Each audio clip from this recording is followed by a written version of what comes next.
All right, welcome back to the channel. It's your boy Fanon, and in this video, we're going to talk about Gervonta Tank Davis, Devin Haney, Floyd Mayweather Jr., and Gervonta making a prediction about the fight with Devin Haney.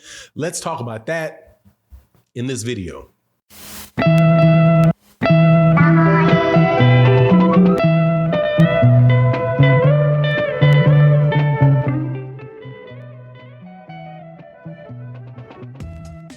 All right, welcome back to the channel. It's your boy Fanon. In this video, we're going to talk about two of the best fighters, young fighters in all of boxing. Gervonta Tank Davis, the 135-pound WBA regular champion, big cash cow in the division, and Devin the Dream Haney, who is the undisputed champion at 135, holding the WBA, the WBC, the WBO, and the IBF belts. There's been a lot of controversy going on about a fight between the two of them over the last couple weeks, but Gervonta Davis sounds like he is still adamant about wanting to make that fight.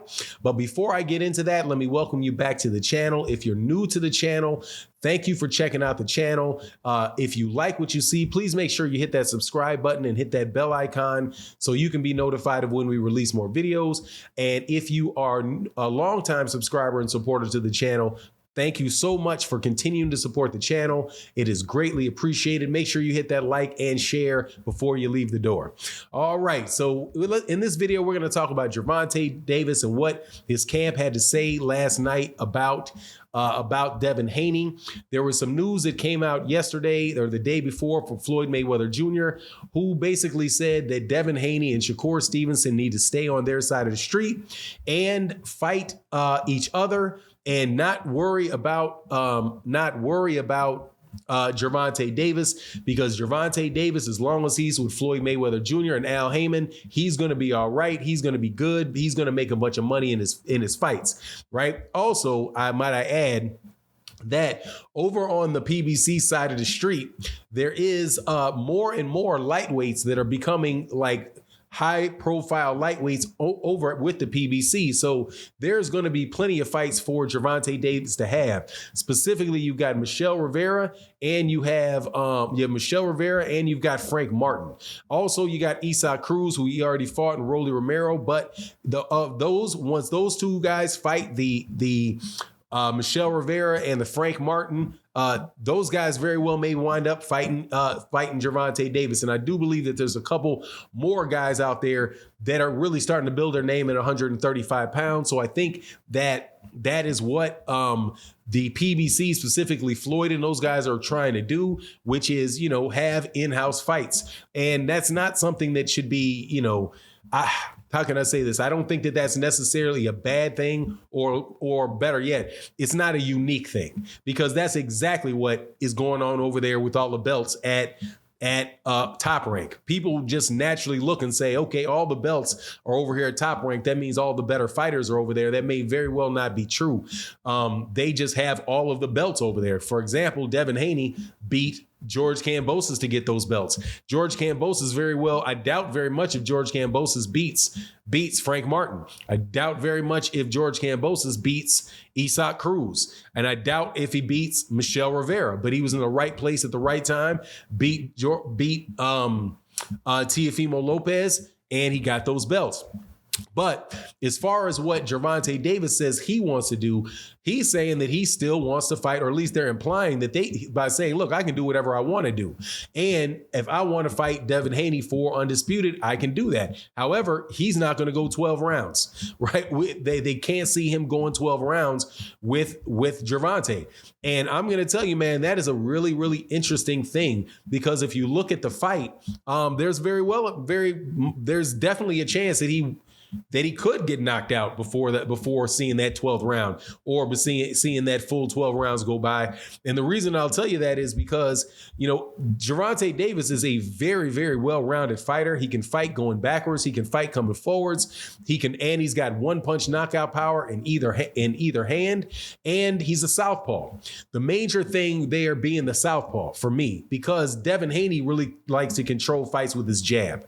Now, if you're trying to control your fight the fight with the jab on a southpaw, that southpaw has the ability to basically knock down your jab, block your jab, and it's a lot more difficult to fight a fight off of your jab with a southpaw, which Gervonta Davis is. So if he feels like he can get on the inside of Devin Haney by knocking down that jab, slipping some of his shots and getting in there, he definitely has the ability to knock out Devin Haney. Not saying that I think Devin Haney is somebody that has a glass chin or anything like that.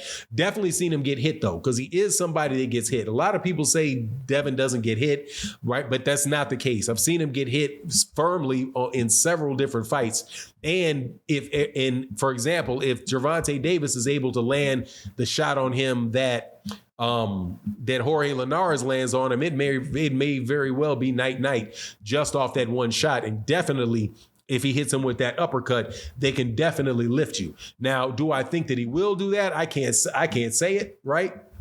Can't say it because you got to see, like, Devin Haney is consistently and steadily getting better in his career. He's a big guy for that weight class at like 5'9". I think he's probably going to wind up fighting somewhere at 140. I think he's going to wind up his career at 147. So he's a big guy, man, and he may be able to take that shot. But Gervonta has already had success getting on the inside of tall, tall guys that like to use a jab, specifically with Mario Barrios, who has a very good, very responsible jab, very responsible straight right hand, which was giving Gervonta problems, for a good amount of that fight until he winds up doing what he does and finds a way to get on the inside of him, and it's night. So but the thing that I'm happy to hear is that Gervonta is still trying to at least talk about wanting that fight. I know that what Floyd Mayweather Jr. is saying, that has a lot of validity to it. Like, if you are going to win, if you do fight for undisputed, keep one belt, give 3 belts back. That makes a lot of sense, because why would you want to give up 12% of your purse for sanctioning bodies, and all of the sanctioned bodies can't be doing all of the same thing at that fight? You know what I mean? So it would seem to me that whenever you they would probably be better off negotiating that 3% is that 3%. And if you get 4 belts, you're going to divide that 3%, that 3% by 4, right? Because they're not all doing the same. Whatever work the sanctioning bodies are doing during that fight, they're not doing it in triplicate, or quadruplicate, right? So anyway, I can understand him saying, nah, don't pay these guys that money, give them those 3 belts back. Makes sense. But at the same time, that is coming from somebody like Floyd, who's already been there, done that in his career, who's already at the top of the mountain, right? And looking down about, talking about what he would do differently, or right at the bottom of the mountain, right? But Gervonta may very well want those accolades. He may want that, though, the undisputed title, because that's something that people in his age range are starting to, have started to celebrate. But I hope the fight happens. More than likely it's not, though, because I think that more than likely Devin Haney is going to wind up fighting Lomachenko or Kambosos next. More than likely, I think it's going to be Lomachenko. Kambosos may pull out and see if he can get the winner with Lomachenko, because he probably got a better chance fighting Lomachenko. But anyway, it is what it is. You let me know what you think in the comment section. And with that, I'm out. Peace.